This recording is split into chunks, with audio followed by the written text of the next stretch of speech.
दोस्तों नमस्कार, good morning, सुप्रभात। मैं नेत्रम एनआर करंट जी के क्लासेज में आपका स्वागत करता हूं। आज 2 अगस्त 2020 की जितनी भी करंट अफेयर्स बन सकती थी वो सभी मैं लेके आया हूं।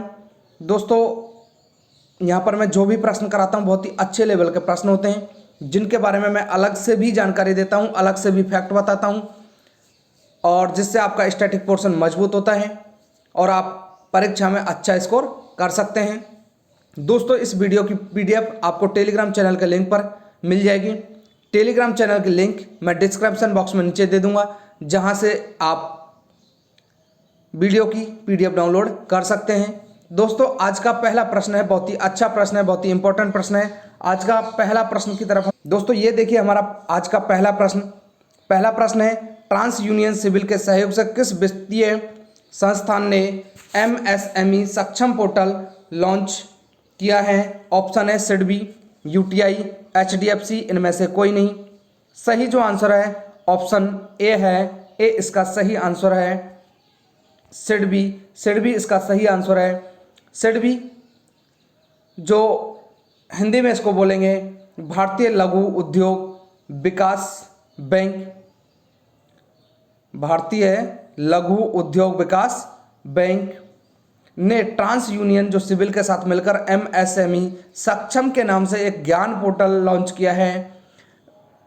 व्यापक वित्तीय शिक्षा और ज्ञान मंच सूक्ष्म लघु और मध्यम उद्यमों को वित्तीय जागरूकता प्रदान करेगा और औपचारिक एवं सस्ती क्रेडिट सुविधाओं तक बहुत तेज गति से प्राप्त करने में इनसे सहायता करेगा। बात करते हैं यहाँ पर देखिए सिडबी की, तो सिडबी के बारे में देखिए, इसका जो हिंदी की फुल फॉर्म है लघु उद्योग विकास बैंक, जिसको small industries development bank of India, भारतीय लघु उद्योग विकास बैंक फुल फॉर्म है। इसकी स्थापना है 2 अप्रैल 1990 को, 30 वर्ष पहले के करीब। मुख्यालय है लखनऊ उत्तर प्रदेश जो भारत में है और इसके जो चेयरमैन और मैनेजिंग डायरेक्टर जो हैं वो हैं मोहम्मद मुस्तफ़ा। आगे बढ़ते हैं, प्रश्न नंबर 2।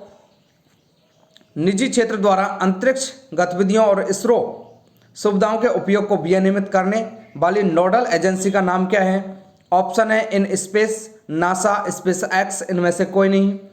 सही जो आंसर है ऑप्शन ए है। ऑप्शन ए इसका सही आंसर है, इन स्पेस सही आंसर है।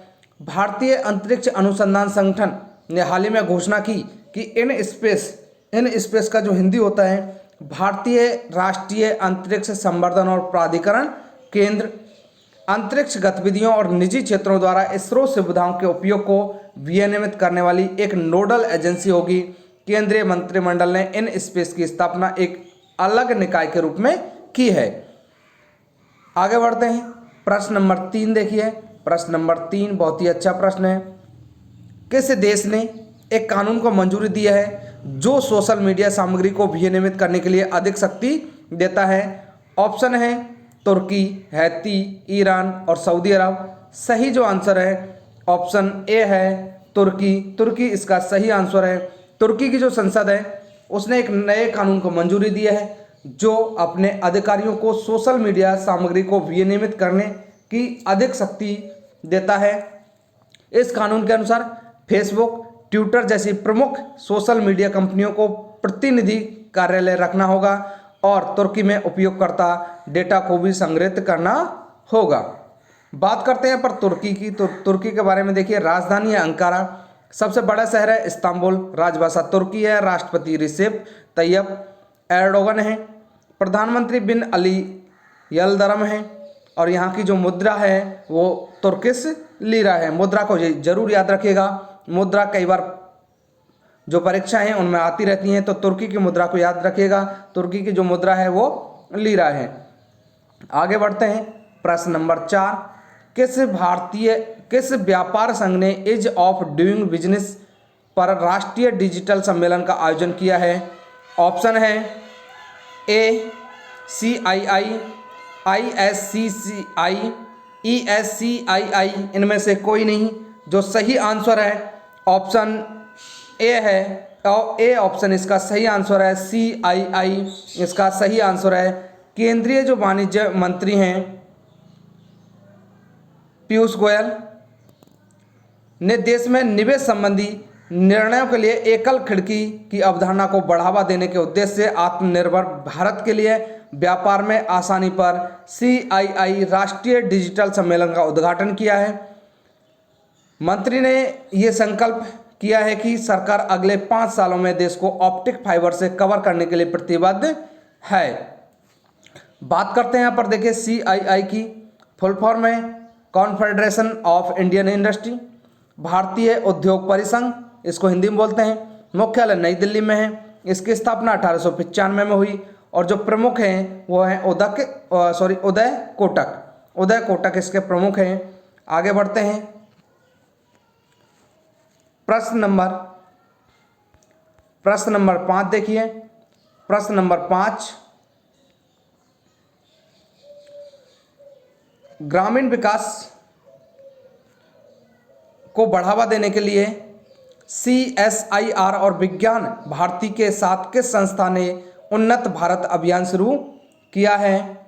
उन्नत भारत अभियान शुरू किया है।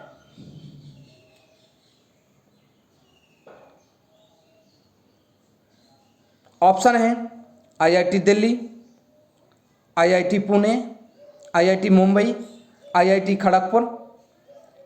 सही जो आंसर है ऑप्शन ए है IIT दिल्ली। IIT दिल्ली इसका सही आंसर है। जनजातीय मामलों के मंत्रालय के तहत संचालित ट्राइफेड ने उन्नत भारत अभियान को लागू करने के लिए IIT दिल्ली के साथ एक समझौता किया है। कई संस्थानों के 2600 से भी ज़्यादा शोध कार्यों को प्राप्त करने के लिए ट्राइफेड के वन धन कार्यक्रम के तहत काम करने वाले आदिवासी उद्यमियों के लिए समझौते पर हस्ताक्षर किए हैं, जो कि उन्नत भारत अभियान का हिस्सा हैं। आगे बढ़ते हैं। प्रश्न नंबर 6 देखिए। उड़ान योजना के तहत किस राज्य में एक नई हेलीकॉप्टर सेवा का अनावरण किया गया है और पवन हंस लिमिटेड द्वारा संचालित है, जो पवन हंस लिमिटेड द्वारा संचालित किया जाएगा? ऑप्शन है उत्तराखंड, उत्तर प्रदेश, मध्य प्रदेश और पश्चिम बंगाल। सही आंसर है ऑप्शन ए उत्तराखंड इसका सही आंसर है। उत्तराखंड में देहरादून, नई टिहरी, श्रीनगर गोचर मार्ग पर एक सस्ती हेलीकॉप्टर सेवा के तहत उड़े देश का आम नागरिक क्षेत्रीय कनेक्टिविटी योजना उड़ान RCS उड़े देश का आम नागरिक का उद्घाटन किया गया है। उत्तराखंड के मुख्यमंत्री त्रिवेंद्र सिंह रावत के साथ केंद्रीय नागरिक उड्डयन मंत्री हरदीप सिंह पुरी ने वर्चुअली सेवा का उद्घाटन किया है, जिसे पवन हंस लिमिटेड द्वारा संचालित किया जाएगा। ये जो हेलीकॉप्टर सेवाएं सप्ताह में 3 दिन मंडे, वेडनेसडे और फ्राइडे को उपलब्ध होंगी। ये जो हेलीकॉप्टर सेवाएं सप्ताह में 3 दिन होंगी, जिसमें भी सोमवार, बुधवार और शुक्रवार को ये सेवाएं उपलब्ध होंगी। बात करते हैं यहाँ पर उत्तराखंड की, तो उत्तराखंड के बारे में देखिए। राजधानी है देहरादून। गठन इसका राज्य का हुआ है 9 नवंबर 2000 को। राज्यपाल बेबी रानी मौर्य हैं। त्रिवेंद्र सिंह रावत इसके यहाँ के मुख्यमंत्री हैं। विधानसभा की यहाँ 71 सीटें हैं और राज्यसभा की 3, लोकसभा की 10 सीटें। कुछ पर्यटन स्थल देखिए। फूलों की घाटी, केदारनाथ, गंगोत्री और यमुनोत्री। फूलों की घाटी से संबंधित कई बार प्रश्न आया हुआ है। फूलों की घाटी कहाँ है? तो उत्तराखंड में है। आगे बढ़ते हैं। प्रश्न नंबर 7 देखिए। भारतीय सौर ऊर्जा निगम SECI द्वारा प्रदान की जाने वाली सभी पवन ऊर्जा परियोजनाओं को पूरा करने वाला पहला बिजली उत्पादक कौन है? ऑप्शन है ए सेवकॉर्प एनर्जी इंडिया, NTPC, भेल, इनमें से कोई नहीं। ऑप्शन ए इसका भी सही आंसर ऑप्शन ए ही है, सेवकॉर्प एनर्जी इंडिया इसका सही आंसर है। जो सिंगापुर में है सेमकॉर्प इंडस्ट्रीज की पूर्ण स्वामित्व वाली जो कंपनी है सेमकॉर्प एनर्जी इंडिया लिमिटेड ने, इसको फुल शॉर्ट में बोलते हैं SEIL, सेमकॉर्प एनर्जी इंडिया लिमिटेड ने अपनी नवीनतम 800 मेगावाट पवन ऊर्जा परियोजना को पूरा करने की घोषणा की है, यह solar energy corporation of India द्वारा संचालित पवन नीलामियों में प्रदान की जाने वाली परियोजनाओं को चालू करने वाला पहला स्वतंत्र बिजली उत्पादक बन गया है। केंद्रीय ऊर्जा मंत्री आर के सिंह ने सैमकॉर्प की जो है SCIE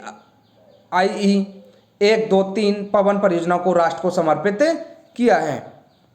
आगे बढ़ते हैं, प्रश्न नंबर 8 देखिए, किस केंद्रीय मंत्रालय ने डिजिटल शिक्षा पर भारतीय रिपोर्ट 2020 लॉन्च की है? 2020 लॉन्च की है।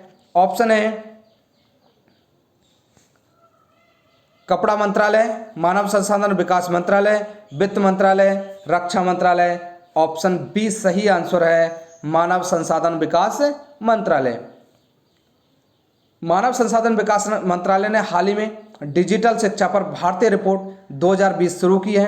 रिपोर्ट में विभिन्न राज्यों, केंद्र शासित प्रदेशों के शिक्षा विभागों द्वारा घर पर बच्चों को समावेशी शिक्षा प्रदान करने के लिए अपनाई गई नवीन विधियों का विवरण है। मानव संसाधन विकास मंत्रालय जो है कि पहल पर, जिसमें दीक्षा प्लेटफॉर्म और स्वयं प्रभा टीवी चैनल शामिल हैं, को भी हाईलाइट किया गया है।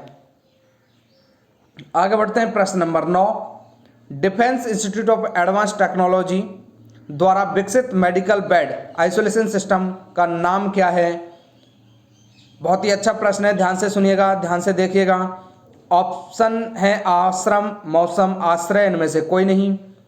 ऑप्शन सी इसका सही आंसर है, आश्रय। जो defence institute of advance technology है द्वारा विकसित जो बेड आइसोलेशन सिस्टम है उसका नाम क्या है? आश्रय है।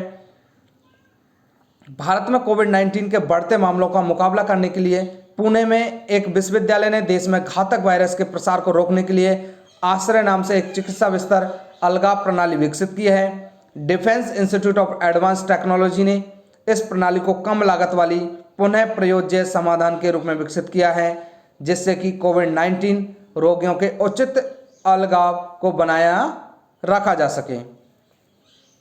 आगे बढ़ते हैं, प्रश्न नंबर 10। प्रश्न नंबर 10 देखिए, पर्यावरण मंत्रालय की हालिया रिपोर्ट के अनुसार किस राज्य में बाघों की आबादी सबसे अधिक है? बहुत ही अच्छा प्रश्न है, कई बार ऐसा प्रश्न आया भी हुआ है, तो ध्यान से सुनिएगा। प्रश्न है, दोबारा से देखिए, हमसे पूछा गया है कि किस राज्य में बाघों की संख्या सबसे अधिक है? ऑप्शन है तमिलनाडु, कर्नाटक, छत्तीसगढ़ और मध्य प्रदेश। सही आंसर है, आप लोगों को सभी को पता होगा, ऑप्शन डी मध्य प्रदेश इसका सही आंसर है। केंद्रीय पर्यावरण, वन और जलवायु परिवर्तन मंत्रालय ने हर साल 29 जुलाई को मनाए जाने वाले वैश्विक बाघ दिवस की पूर्व संध्या पर अखिल भारतीय बाघ अनुमान सर्वेक्षण 2018 की रिपोर्ट जारी की है। इस रिपोर्ट में सबसे अधिक संख्या मध्य प्रदेश में 526 और कर्नाटक में बाघों की संख्या 524। कंफ्यूज नहीं होना है, प्रश्न कई बार आपको गाइड्स में, बुक्स में मिल जाएगा कि बाघों की संख्या सबसे अधिक कहाँ है, तो कर्नाटक ऑप्शन में मिल जाएगा, कर्नाटक उसमें सही भी बताया होगा। लेकिन जो हाल ही में रिपोर्ट जारी की है 2018 की, उस रिपोर्ट के अनुसार मध्य प्रदेश में 526 हैं और कर्नाटक में 524 हैं और उत्तराखंड में 442 हैं। ये बाघों की संख्या है। बात करते हैं यहाँ पर मध्य प्रदेश के बारे में। देखिए, मध्य प्रदेश में कई योजनाएं चलाई गई थी कोविड-19 के दौरान, जिसमें पहली योजना थी जीवन अमृत योजना, इम्यूनिटी बढ़ाने के लिए, जीवन शक्ति योजना, मास्क बनाने वाली योजना थी जिसमें महिलाएं मास्क बना रही थी, संकल्प योजना बुजुर्गों की सहायता के लिए, FIR आपके द्वार रोजगार हेतु योजना कुशल श्रमिकों के लिए, ये कई योजनाएं। बात करते हैं बाकी चीज़ों की, तो मध्य प्रदेश के बारे में देखिए, राजधानी भोपाल है, मुख्यमंत्री शिवराज सिंह चौहान है, राज्यपाल आनंदीबेन पटेल हैं, आनंदीबेन पटेल हैं। इससे पहले लालजी टंडन जी थे, जिनकी हाल ही में मृत्यु हो गई है, और बीमारी के दौरान भी अतिरिक्त प्रभार सौंपा गया था आनंदीबेन पटेल को। गठन 1 नवंबर 1956 को हुआ है। विधानसभा की 231 सीटें, राज्यसभा की 11 सीटें और लोकसभा की 29 सीटें। राष्ट्रीय पार्क देखिए, कान्हा किसली टाइगर रिजर्व, सतपुड़ा राष्ट्रीय पार्क, पेंच राष्ट्रीय पार्क, बांधवगढ़ राष्ट्रीय पार्क, पन्ना राष्ट्रीय पार्क। बाघों की संख्या सबसे अधिक मध्य प्रदेश में। इसके अलावा जो राष्ट्रीय पार्क हैं वो भी यहाँ पर सबसे अधिक हैं। मध्य प्रदेश में सबसे ज़्यादा करीब 9 राष्ट्रीय पार्क हैं।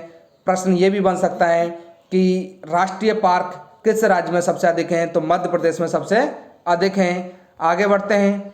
जो हमारा आज का प्रश्न रहेगा जिसका जवाब आपको कमेंट बॉक्स में देना है। हाल ही में किस राज्य सरकार ने SBI के साथ तनाव फंड स्थापित करने की घोषणा की है? ऑप्शन महाराष्ट्र, बिहार, उत्तर प्रदेश और कर्नाटक। तो सही आंसर आपको चुनना है और कमेंट बॉक्स में लिखना है। प्रश्न देखिए, ये कल का प्रश्न था। हाल ही में किस देश ने मंगल ग्रह के अध्ययन के लिए अपना पहला यान तियानवेन-1 को प्रक्षेपित किया है? ऑप्शन देखिए, थोड़ा सा नीचे चला गया है एक ऑप्शन। पहला ऑप्शन भारत, अमेरिका, रूस और चीन। सही जो आंसर था ऑप्शन डी था, चीन। चीन सही आंसर है इसका। दोस्तों, मैं इन प्रश्नों को पुनः एक बार रिवाइज करा देता हूं। प्रश्न नंबर 1 से हम पुनः इन प्रश्नों को रिवाइज कराएंगे आपको। देखिए, प्रश्न नंबर 1 की तरफ जाते हैं। यह था हमारा प्रश्न नंबर 1।